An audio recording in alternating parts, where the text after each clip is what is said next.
Welcome back, Wolfpack. Verlis here, and let's get 1,000 likes for Snorlax. I don't always ask for likes, but when I do, it's for an awesome Pokemon like Snorlax. And today I am updating my previous guide on Snorlax. The problem is, back when I did my Snorlax video, I had maybe 1,500 subs, maybe, and the information I feel can be updated and represent Snorlax a lot better now, because there's a couple things I've learned, a couple things I've applied differently, and there's many ways you can run Snorlax very effectively. So let's just dive into the first one, Stockpile Belly Drum.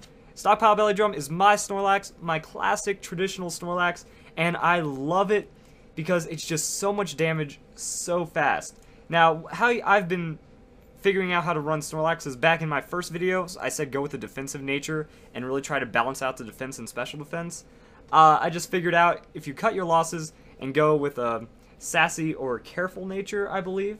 If you do that, then it's just a lot easier to EV train, because then you go 252, 252, 4, or break up the hit points however you want to. And then he does get a couple more stat points overall by running this method, so that's the first thing I wanted to change.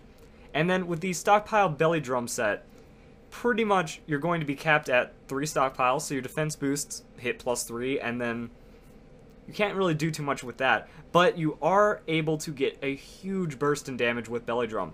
Crunch can one-hit KO a lot of Glass Cannon Pokemon, like a lot of really fragile sweepers, and 2 to 3 hit KO a lot of other Pokemon, and just be very strong overall. I like Crunch because it lowers the Pokemon's defense on a 10% chance, which over time, if you're using a lot of Crunches, can be very beneficial. Problem that people had with my strategy is wondering why I only have one move. And why Crunch? People are saying use Ice Punch for all the dragons, use Fire Punch because of Ferrothorn and other kind of wall Pokemon, or Earthquake and Body Slam because they're just really strong moves. Body Slam gets a huge stab boost, and it's just a really strong move that can paralyze, so it's a very good move to have. My problem with those moves is that typing. With Crunch, you're not going to get walled out by a specific type or Pokemon. With Ice Beam, or Ice Punch, same thing. Just Ice Punch is a previous generation move tutor move. So if you can bring a Snorlax when Pokeball comes available, that'll be good from that'll be good for that. But now, if you're looking at Crunch or moves like that, it's the best one. I don't want to have a Flying type make Earthquake not work. I don't want to have a Ghost type make my Belly Drum not work. Fire Punch, I was running that, and then a lot of Pokemon with Flame Body, or just those abilities that make it to where Fire types don't work on them, I lost to too many of those Pokemon, so it's just the most safest route. Now, if you want to play risky, get a lot more damage, use Body Slam. Body Slam's a great move. Earthquake, great move. It's just how careful do you want to be about it?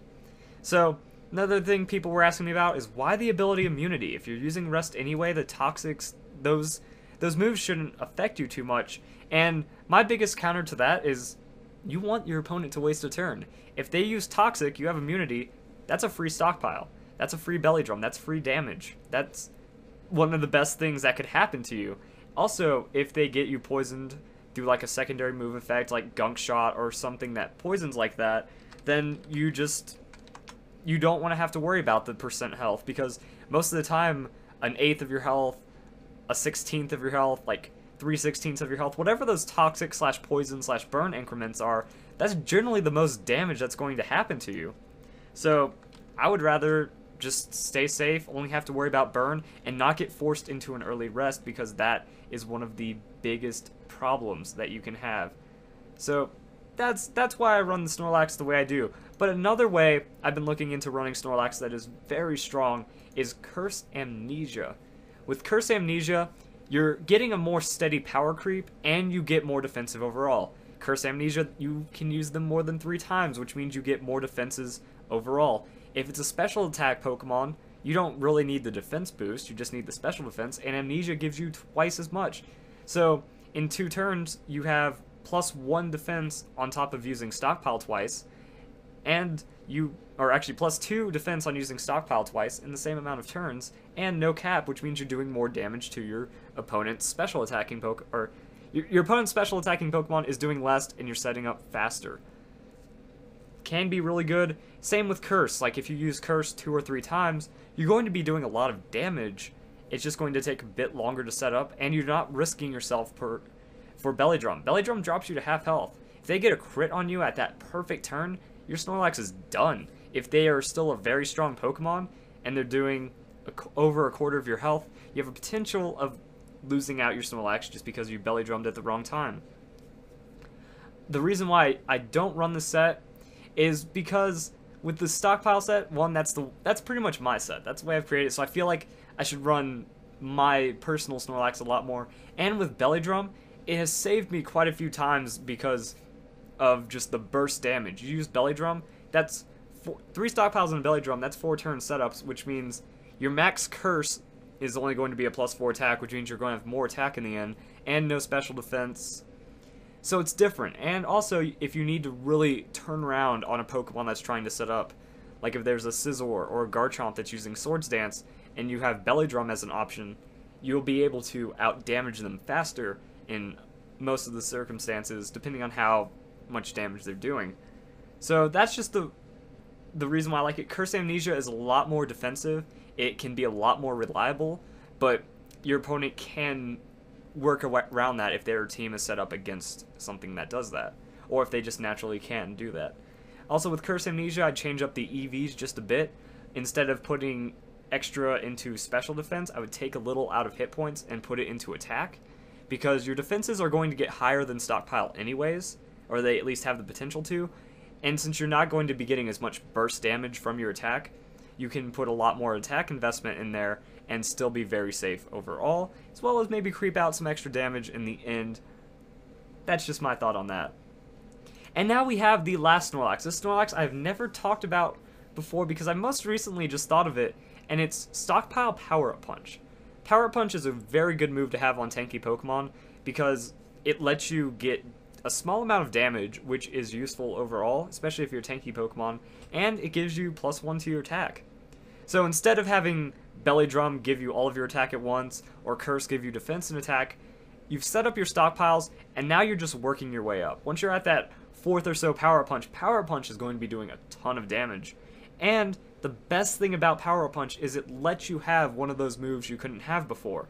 You're allowed to have Earthquake now. You're allowed to have Fire Punch now. Body Slam is still a risk because Power Up Punch is fighting, so you can still get walled out by a Ghost-type Pokemon, but at least it isn't as bad. If you use Belly Drum and they switch into a Ghost-type while you have Body Slam on the other stockpile set, that could hurt. That means you're next time you come in, you're going to have half your health or less. With this, you've only lost 2 turns to stockpile, maybe 3, so you could still run Body Slam on this one, still be okay. Also, again, it lets you have Earthquake, it lets you have Thunder Punch, it lets you have the moves that you might have needed before.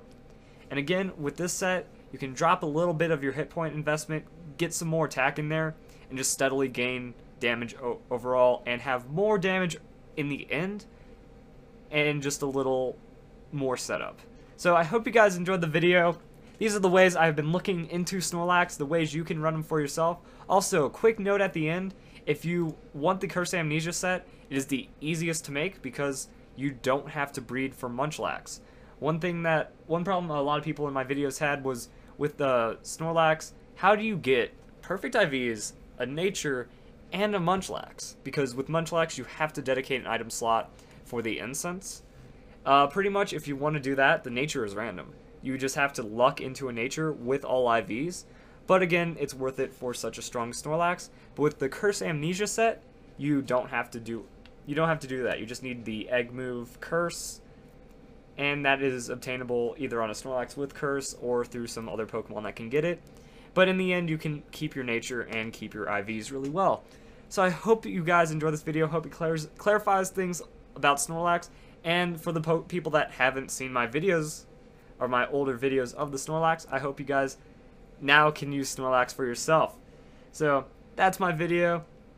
Remember, let's try to get 1,000 likes on this, and most importantly, you all have a nice day.